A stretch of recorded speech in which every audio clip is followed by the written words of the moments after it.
Hello, dickheads. Welcome to another episode of Private Dicks. It's Richard here. I'm actually by myself today. We are taking a little bit of a writing break. Well, I am. I'm just taking a little bit of a break, but I actually did write a little bit of an episode here for you guys, and a little extra Arthurian tale for us to go through, have a little side quest. Something. So I don't want to leave you guys hanging for substance or material or content.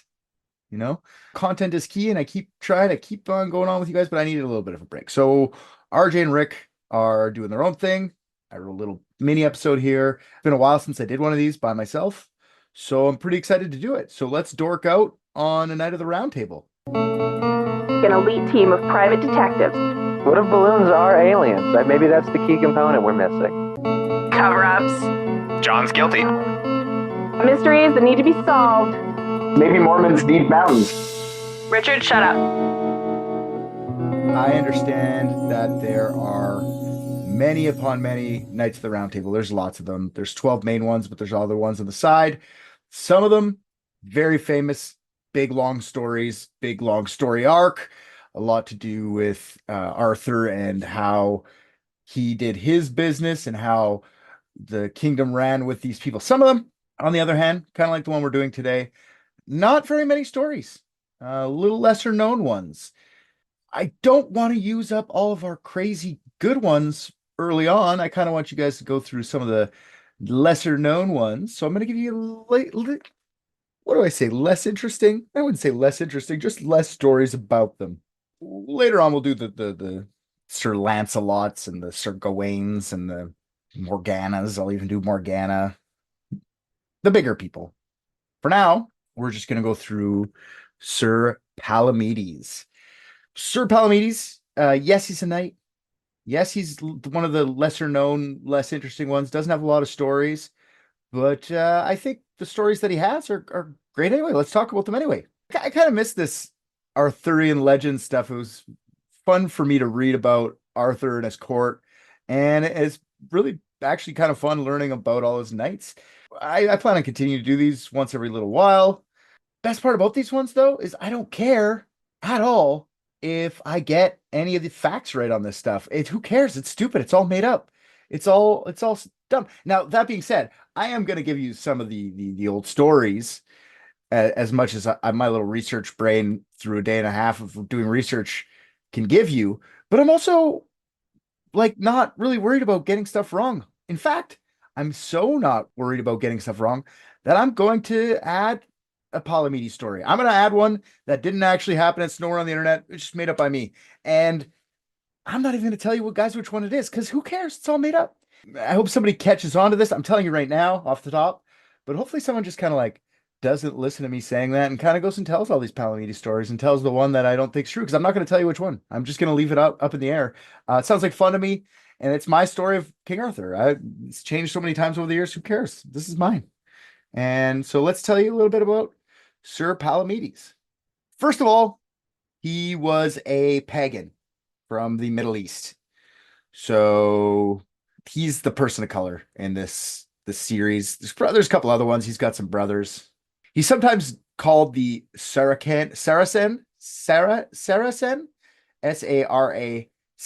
Knight.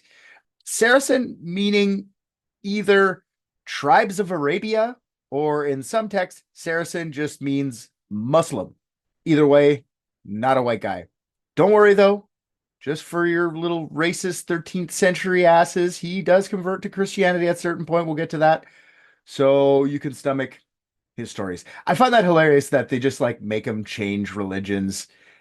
And you'll see why in a bit. But I mean, I don't know. Sir Palamedes is a brown dude.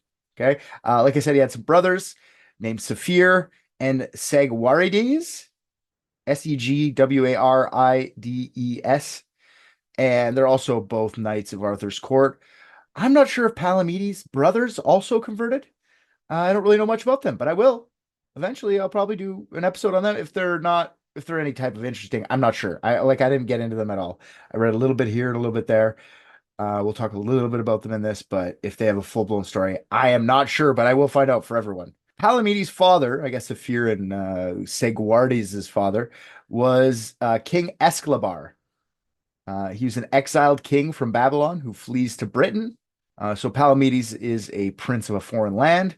With that childhood, Palamedes gets all the best education, educated in all manner of literature, philosophy, diplomacy, art of war, weapons. He gets trained on weapons, tactics, stuff that a common person wouldn't typically get back in the 13th, or I guess it's 8th century, if we're going by when this was supposed to happen. Would have been more the educated. And that's what Palamedes was. A very smart man, very, very intelligent in the stuff that he's doing.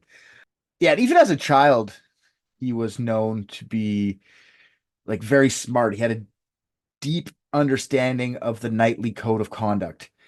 If you guys don't remember the code, it's in the episode about King Arthur. So you can go back a couple episodes and it's a two-parter.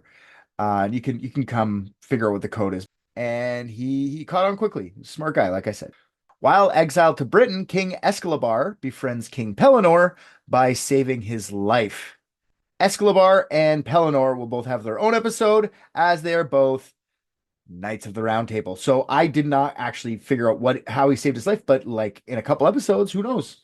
Somewhere down the future, if I do Escalabar and Pellinore, you're gonna hear that story. So for now, all we need to know is that Escalabar came to Britain, saved Pellinore's life, and then he kind of got raised above his stature, or into his stature that he probably was back in his Middle Eastern country. The first time Palamedes is mentioned in the Arthurian lore is in the prose Tristan from the early 13th century. He's not one of the OG knights. He came later. And that's basically like the prose Tristan. It's an expansion of the Tristan and Isolde story. So that's a famous one that Tristan will be a big one we cover when we do it. So basically this prose Tristan takes the 12th century Tristan and Isolde story from like what I would describe as like a television episode, little half-hour thing. It's got its ups and downs. And then it takes that and expands it into like a full-blown feature film, if we're going to compare it that way. So you get more action, you get more backstory, you get more knights, Palamedes being one of them. So in prose Tristan, Palamedes is the knight that is to fight Tristan for the hand of Isolde at some tournament in Ireland. At this point, Palamedes is not a knight of the Round Table. He's just a well-regarded knight. Tristan, I guess back in those days they used to just fight for ladies' hands. Girls used to like that kind of stuff. Just beat the shit out of each other, maybe kill someone, then you can marry me. I guess it's kind of hot actually. Like if you can kill someone just because you want to marry me, I guess and like people cheer you on. I don't condone murder, but like in those times, that's a pretty big honor. If you ask me, like nowadays we just get on one knee and say, "Will you marry me?" That guy fucking chopped someone's head off to get you. That's some commitment to picking you up. Maybe that's not the guy you want either. You know what I mean? Like that guy kills people, but I don't know. I'm just saying, to me, it feels like a little bit of an honor. It's also terrifying. Maybe you kind of feel obliged to marry the guy because if you don't, you might get killed. Violence with men against women. It's a thing, and I'm sure it wasn't better in the 8th century. And it's romantic or something. And then it's not even like I keep saying it's to impress the girl. It's not even. It's like to impress their dad. You know what I mean? The girl's dad would be like, "Oh, you killed that guy so good. Here's my daughter's hand in marriage." Yeah, it's not that much of an honor. Actually, now that I'm thinking about it, it's kind of a little bit scary. I don't actually like that. Go kill the Muslim. You can marry my daughter. If you don't kill the Muslim, I'll kill you. Because, I'm sure they weren't excited to see that Palamedes was the guy that was fighting Tristan. Like, oh, God. Yeah. So, anyways, going along, Palamedes loses to Tristan, of course. And Tristan decides that he's going to spare Palamedes' life. But he has 2 conditions if you want to live. Condition number 1, Palamedes, you're not allowed to carry weapons for a full year. After that, cool. Just 1 full year, no weapons, no daggers, no swords, no maces. And the second condition is that you do not, and I repeat, do not go after Isolde again. No more pursuing Isolde. Yeah, like I said, we haven't done Tristan yet, but one of the big legends for Tristan is that he travels to Ireland to pick up Isolde so she can marry his uncle, a guy named King Mark. So it's not even, he's like King Mark's fighter, you know? I'll get into a bunch more during the Tristan story, but King Mark is sometimes known as the Cuckold King. I'm not even joking. The Cuckold King. Yes, you can see why that's enough for this episode. I'm not going to get into it. I'll let your imaginations run wild as to why he's the Cuckold King. Let's just put it this way: Tristan and Isolde fuck, and Mark doesn't care. King Mark's like, fuck my wife, the Cuckold King. And that's not me making that up. I'm telling you right now, that's a name that I found on the internet, the Cuckold King. King Mark just likes to watch his wife get plowed out by fucking knights. Okay, so not to get too much into Tristan's story too much, but this fight with Palamedes is when Tristan gets his soul to Ireland to bring her back. Palamedes was Tristan's last opponent in the tournament. Isolde didn't want to marry Palamedes, so that's okay. I guess she was like, no, thank you. But her dad would have given him up. That's what I'm saying. So Tristan does his thing, gets Isolde to King Mark. That's a story in itself. A story for Tristan's story. So Palamedes is lost. Okay. After Isolde marries King Mark, Palamedes marries Isolde's servant, Bragain. Brangain. After his marriage with Brangain, this is when King Arthur actually makes him a Knight of the Round Table. Much to Tristan's disdain. Tristan did not like Palamedes at all. These two had quite the rivalry through the entire prose Tristan. They're always fighting each other, always having a hard time with each other. And I don't mean arguing. I literally mean fighting. Like they would always, somebody would insult them, I don't know, bump into each other and be like, sir, you have insulted me. And then Palamedes would get up, yeah, I insulted you, you fuck. And Tristan would be like, I challenge you to a duel. And then Palamedes would be like, let's fucking duel, fuckhead. You only beat me in Ireland because I'm trying to get close to Brangain. I'm trying to get to your fucking girlfriend. Oh, did I say that? Does the Cuckold King get mad when I say that's your girlfriend? Shut the fuck up. Let's do this. And then they'd fight over Isolde or whatever. And the duels would never finish. They would always end in like ching clang, cling clang, and then someone burst through the door like, King Arthur requires his knights to be like, next time I'll get you. Yeah, sure you will. Fuck you. Sir, another day I shall murder you. And Palamedes is like, get the fuck out of here. Like, yeah, sure you were. I was just about to kill you. You're lucky the king's here. And yeah, so they fought and fought and fought over time. This wasn't the once, they did this multiple times through the pros. Eventually they do have some sort of a truce going on where they wouldn't fight each other for the greater good, but they didn't really like each other. Kind of like a love-hate relationship. Now, as a knight, one of the big quests Palamedes is involved with is the hunting of the questing beast. The questing beast, or the beast Glatissin, was a hybrid type animal monster that appears in many Arthurian texts. There's lots of hybrid animals in all sorts of fantasy literature, like the griffin or like the chimera or whatever. When you see those animals that have like 6 different body types, that's what the questing beast was. The questing beast had the head of a snake, the body of a leopard, the haunches of a lion, and the feet of a deer. And the reason it's called the questing beast is because of the sound that it made. The sound that came from its belly sounded like barking, described as, quote, 30 couple hounds questing. Glatissin is related to the French word glatpoisson, which means yelping or barking. So its belly sounds like barks. The barking beast, the belly barking beast, the questing beast with belly barks, the hunting belly bark beast. It's an unfortunate name, I think, for the thing. I think it's kind of sounds scary until they call it the barking beast. Then it sounds kind of fun. But yeah, Palamedes is involved in trying to kill the questing beast. Now, the questing beast first makes its appearance to young Arthur after Arthur had an affair with his half sister Morgause. And I don't mean Morgana, I mean Morgause, his half sister. And they didn't really know they were related when they boinged or made out or whatever the fuck they did. They didn't really say like he thrust his penis into her medieval vagina. They just say they had an affair. And they didn't know. Okay, it's like the Luke Leia situation. Everybody gives Luke and Leia a hard time for like smooching in the movies, but they didn't know they're brother and sister at the time, right? Right?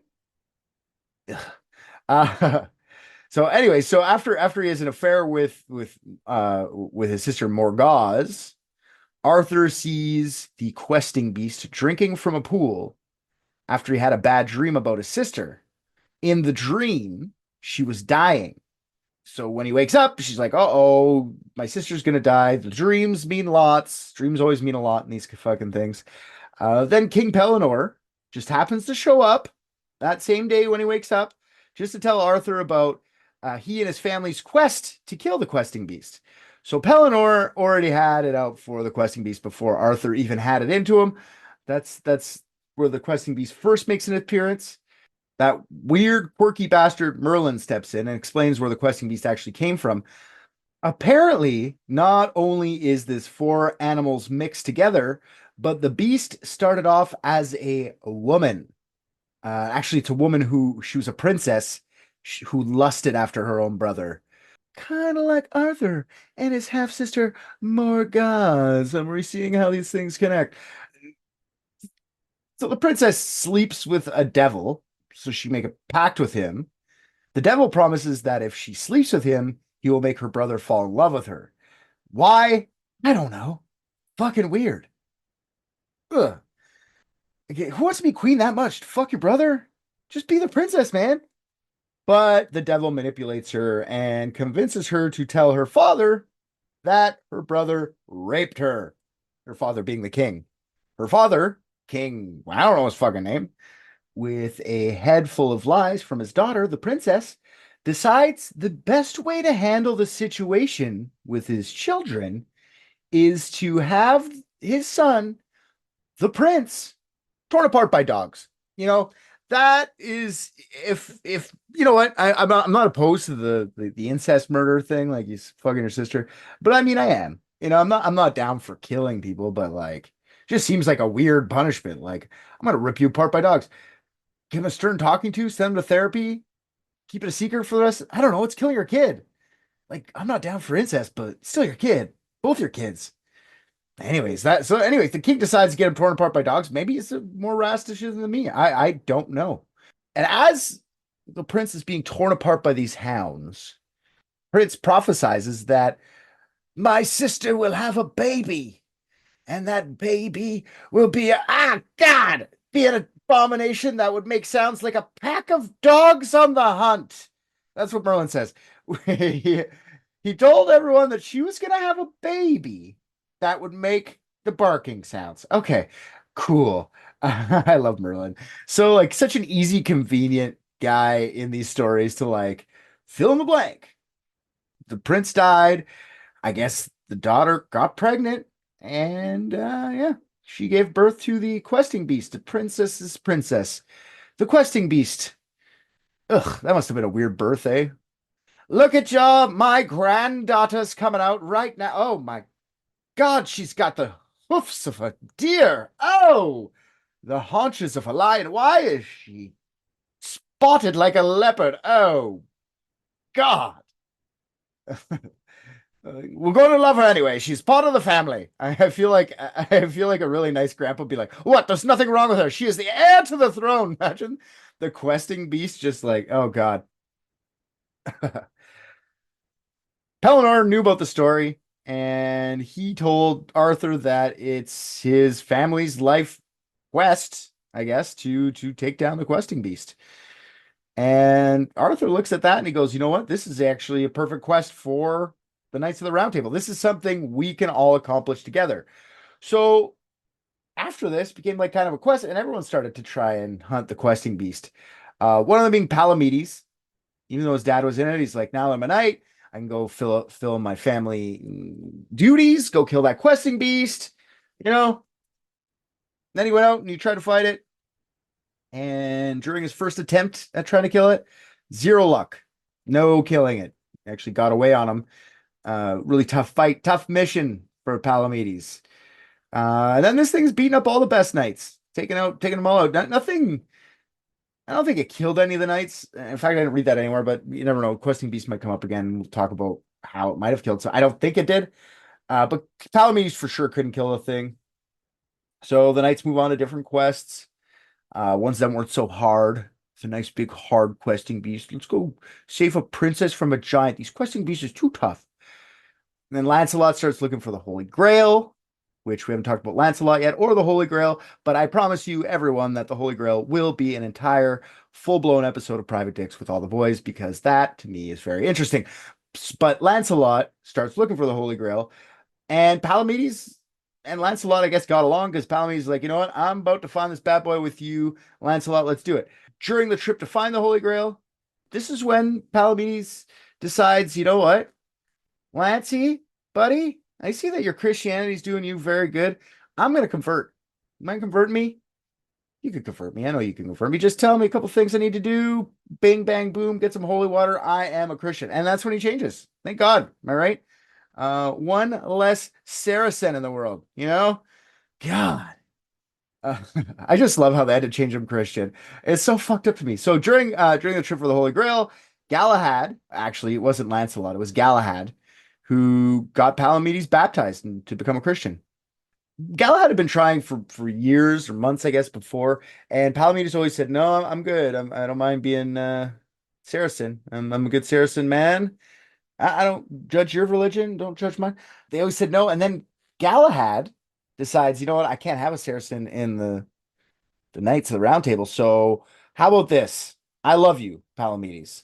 You know, I want you to be part of the crew, and I want you to be a Christian. So how about this? So if we can just fight, we'll duel. And if you win, you stay Saracen. If I win, I baptize you, blah, blah, blah, all that kind of stuff. Palamedes says, sure, I guess so. And then Galahad wins the fight and baptizes our buddy Palamedes. What? What? Okay, I give up my religion. Like, he's under duress. He doesn't want to be a Christian. He's a Christian now, though. Otherwise, he fucking dies, I guess. King Arthur will have your head, you Saracen scum. Fine, fine. I'm fucking... God damn it, you guys. I'm a Christian. Jesus, fuck. Throw me the fucking water at me. Jesus. This is mid-quest for the Holy Grail. So they're already on a mission. They're just, like, fighting in between, I guess. And after he's converted, Galahad, Lancelot, Palamedes, a couple other knights, they actually run into the questing beast on their mission for the Holy Grail. This time, Palamedes is ready for the questing beast. He's got Jesus on his side. Jesus is going to help him out for this one. He's got Percival and Galahad with him to help him out, I guess. But I mean, still, this time, instead of fighting it directly, they kind of corner it. They run it down. They send it down a direction they want. They chase the beast into a lake. And once in the lake, Palamedes strikes, runs in, and drowns the beast, the questing beast, drowns the fucking thing, doesn't even kill the sword. I feel like that's kind of cheating, but I guess they did it. And it kind of represents the questing beast got its baptism too. Baptism by death. Got him. Take that, you fucking questing beast, barking dog motherfucker. I don't know what just happened there. Okay. Palamedes gets credit for this kill. Then they go back to their Holy Grail stuff, finishes. I'm not going to tell you all about that. Palamedes gets more respected in the kingdom, probably more before the quest because of his Christianity. I'm not going to lie. I feel like this is all racist. I feel like this is like anti-Muslim stuff from the 8th century or 13th century or whatever, but got more respect, got the Holy Grail. They got questing beast done. And then when they get back, Palamedes gets himself a little dog. It's actually a really tiny dog. It's like a chihuahua or something. They describe it kind of like a chihuahua. They don't say it's a chihuahua. They don't actually say exactly what kind of dog. They just say it's very small. And he carries it around with him for the rest of his adventures. Makes a little backpack for the little guy. It's kind of cute. So he's sticking his head out just beside his head, like, row, row. And he's like, see, it's the barking beast. This is the new guy, but he's little. The dog's name was Scout. And Palamedes trained the dog to go into unknown situations, come back, usually with a path for he and his fellow knights to follow. So it was kind of like a scout dog. And that's why I called him Scout. Palamedes and Scout went on many missions for the King Arthur, and usually Palamedes and Scout were the first ones picked to go on these missions because Scout was such a good little boy. Arthur loved Scout as well and gave it a special dried fish as a treat. Scout loved his treats but could never take them from Arthur's hand. The dog only liked Palamedes and would never take dried fish that Arthur would try to feed it. As soon as Arthur gave it to Palamedes, Scout gobbled that stuff up. So I found that interesting that the little dog, didn't even like Arthur. The only person it liked, and Arthur's the king of all kings. He pulled the Excalibur, but Scout only liked Palamedes. Whenever Arthur and Palamedes were in the same room, Scout kept barking at Palamedes, even though he didn't have treats. So what I found super interesting is that Palamedes used to say to Scout, "You're gotta go bark at Arthur. Don't bark at me. He keeps barking at me. You're barking up the wrong tree." And that's where the expression "barking up the wrong tree" comes from. From Arthurian legend, Palamedes' dog Scout. "Go get a snack from your king." "I don't have the snacks." "Oh, you won't take them from me." "Fine. You're barking up the wrong tree." So that's Scout. Everyone's doing awesome questing. If you listen to the other episode, you'll hear the whole Lancelot Guinevere thing. They have their little affair, break up all that jazz, all that kind of stuff happens. This is where the knights try to kind of break up and form two sides, one behind Arthur, one behind Lancelot. Palamedes actually doesn't pick King Arthur, he picks Lancelot. And so does his brother Saphir. He's one of the knights coming to try and get Guinevere off the stake, because she's going to get burned at the stake. And for this, Lancelot then makes Palamedes the Duke of Provence. I saw a couple endings to Palamedes' life while doing research for this. Palamedes lives out the rest of his life as the Duke of Provence.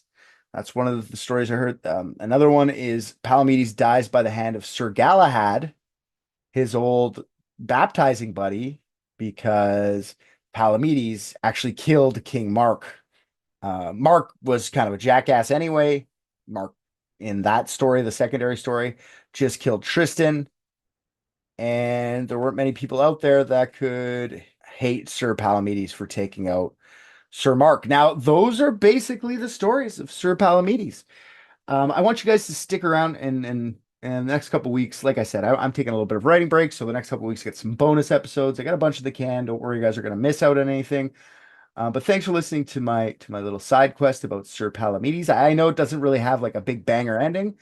I just know he lived his whole life out as himself, or he died by the hand of Sir Galahad, his baptizing buddy. Either way, I like the story. We'll be back in a couple weeks with a bonus episode. And yeah, if you like the show, please go and tell a friend to go listen to your favorite one, couple, whatever they want to listen to. Go give us a rating, review on iTunes, Apple Podcasts. Sorry, it's not iTunes anymore. It's Apple Podcasts, Spotify, wherever they take ratings. I would like to continue this show growing. You guys are amazing. Thank you for listening. You guys have actually made our show grow and grow. It keeps growing every week or every 2 weeks. If you look at the stats, it just keeps going up. If you want to reach me, Private Dicks Detective Agency at gmail.com, you can send me an email, or you can call the hotline, which is still up there. It's 1-8 Private Dicks. If you want to leave us a message, and I'll play at the end of one of our episodes, or even you'll get a part in one of our other episodes. If you go back, you can hear some other people's messages that have been left in the past. Thank you guys, like I said, for listening. You guys make this stuff come true for me. I love doing this. Thank you for your time. I appreciate all of you guys for listening, and we'll see you in a couple weeks. I just watched Private Dicks, and I think RJ's the funniest. What? Come on!